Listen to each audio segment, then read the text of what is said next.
Phone tapping కేసులో దర్యాప్తు ముమ్మరంగా కొనసాగిస్తున్నారు జూబ్లీహిల్స్ పోలీసులు. త్రిపుర గవర్నర్ ఇంద్రసేనారెడ్డి ఫోన్ కూడా ట్యాప్ అయినట్లు గుర్తించారు. దీంతో Indrasena Reddy PA Narasimha statement record చేశారు.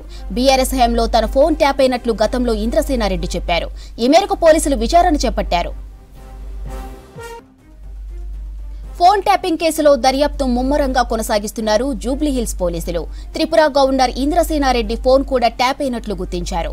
దీంతో Indrasena Reddy PA Narasimha statement record చేశారు.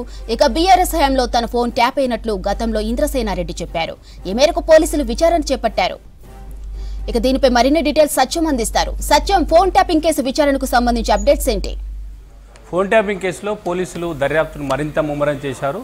గతంలో బీజేపీ సీనియర్ నాయకుడిగా ఉన్న ఇంద్రసేనారెడ్డి ప్రస్తుతానికి త్రిపుర గవర్నర్గా కొనసాగుతున్నారు. ఆయన గత బీఆర్ఎస్ ప్రభుత్వ హయాంలో బీజేపీలో చాలా అత్యంత కీలకంగా పనిచేశారు. ఆయన ఎన్నికల సమయంలో పార్టీ ప్రచార కార్యక్రమాలతో పాటు అభ్యర్థులకు సంబంధించిన పూర్తి సమాచారాన్ని లేదంటే పార్టీ ఎన్నికల ప్రచారానికి సంబంధించి కీలకంగా వివరించిన ఇంద్రసేనారెడ్డి ఫోను ట్యాప్ అయిందంటూ గతంలో ఆయన మీడియా సమావేశంలో ప్రకటన చేశారు. అప్పుడు పోలీసులు ఇప్పుడు కేసు దర్యాప్తు చేస్తున్న సందర్భంగా ఇంద్రసేనారెడ్డి ఫోను ట్యాపింగ్ అయినట్టుగా గుర్తించినట్టుగా తెలుస్తుంది. అందులో భాగంగానే త్రిపుర గవర్నర్గా ఉన్న ఇంద్రసేనారెడ్డి పిఏ నరసింహను ఈరోజు జూబ్లీహిల్స్ పిఎస్లో ఆయన స్టేట్మెంట్ రికార్డ్ చేశారు.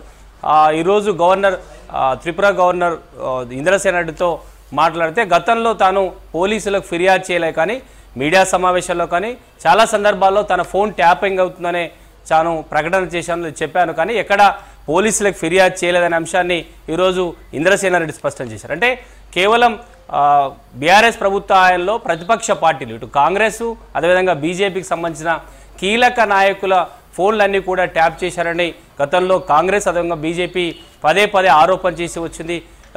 కాంగ్రెస్ ప్రభుత్వం రాగానే ఫోన్ ట్యాపింగ్పై దర్యాప్తు కొనసాగిస్తుంది. గతంలో ప్రతిపక్ష పార్టీ సమయంలో ఉన్న కాంగ్రెస్ పార్టీలో కీలకంగా ఉన్న అందరి ఫోన్లు కూడా ట్యాప్ అయినట్టుగానే బీజేపీలో కీలక నేతల ఫోన్లు కూడా ట్యాప్ అయినట్టుగా ఈరోజు స్టేట్మెంట్ రికార్డు చేయడంతో బీజేపీలో కీలక నేతల ఫోన్లు కూడా ట్యాప్ అయినట్టుగా పోలీసులు గుర్తిరని చెప్పొచ్చు. అప్పుడు బీజేపీలో కీలకంగా అంటే ఎన్నికల ప్రచారము అదేవిధంగా అభ్యర్థుల ఎంపిక ఏ నియోజకవర్గాల పరిస్థితి ఏ విధంగా అంశాలపై పూర్తిగా బీజేపీ రాష్ట్ర కార్యాలయంలో కూర్చొని పార్టీ కార్యక్రమాల్ని పర్యవేక్షించే స్థానంలో ఉన్న నాడు ఇంద్రసేనారెడ్డి ఫోన్ కూడా అప్పుడు అధికారంలో ఉన్న బీఆర్ఎస్ ప్రభుత్వం అధికారులు ట్యాపింగ్ చేశారని చాలా సందర్భాల్లో ఇంద్రసేనారెడ్డి మీడియా సమావేశంలో చెప్పారు. ఆయన ఎక్కడ పోలీసులు ఫిర్యాదు చేయలే కానీ దర్యాప్తులో భాగంగా ఇంద్రసేనారెడ్డి ఫోన్ కూడా ట్యాప్ అయినట్టుగా పోలీసులు గుర్తించినట్టుగా తెలుస్తుంది. అందుకే ఈరోజు Indrasena Reddy PS Narasimha statement record చేసిన జూబ్లీహిల్స్ పోలీసు రికార్డ్ చేశారు. అయితే ఆయన గతంలో మాట్లాడారు కాబట్టి బీజేపీలో ఎవరెవరి ఫోన్లు ట్యాప్ అయ్యే అంశంపై పోలీసులు దర్యాప్తు చేస్తున్నట్టుగా కూడా బీజేపీ నేతలు చెబుతున్నారు. ఈ అంశంపై ఇంకా పోలీసులు ఎలాంటి ప్రకటన చేయలేదు. కానీ త్రిపుర గవర్నర్ ఇంద్రసేనారెడ్డి పిఏ నరసింహ ఈరోజు జూబ్లీహిల్స్ పిఎస్కి హాజరై ఆయన స్టేట్మెంట్ రికార్డ్ చేసినట్టుగా తెలుస్తుంది. అయితే తర్వాత ఎలాంటి చర్యలు తీసుకుంటారు, ఇంకా బీజేపీలో ఏ నాయకులు ఫోన్లు ట్యాప్ చేశారనే అంశంపై ఇంకా క్లారిటీ అయితే లేదు. కానీ గతంలో కాంగ్రెస్ పార్టీలో ఉన్న కీలక నేతలే కాదు బీజేపీలో అత్యంత కీలకంగా పనిచేసిన పార్టీలో సీనియర్లు అదేవిధంగా పార్టీ కార్యాలయంలో పార్టీ కార్యక్రమాలు చూసుకునే నేతల ఫోన్లు కూడా ట్యాప్ అయినట్టుగా ఈరోజు ఆ స్టేట్మెంట్ రికార్డంతో ఒకసారిగా బయటకు వచ్చాయని చెప్పొచ్చు మాధురి.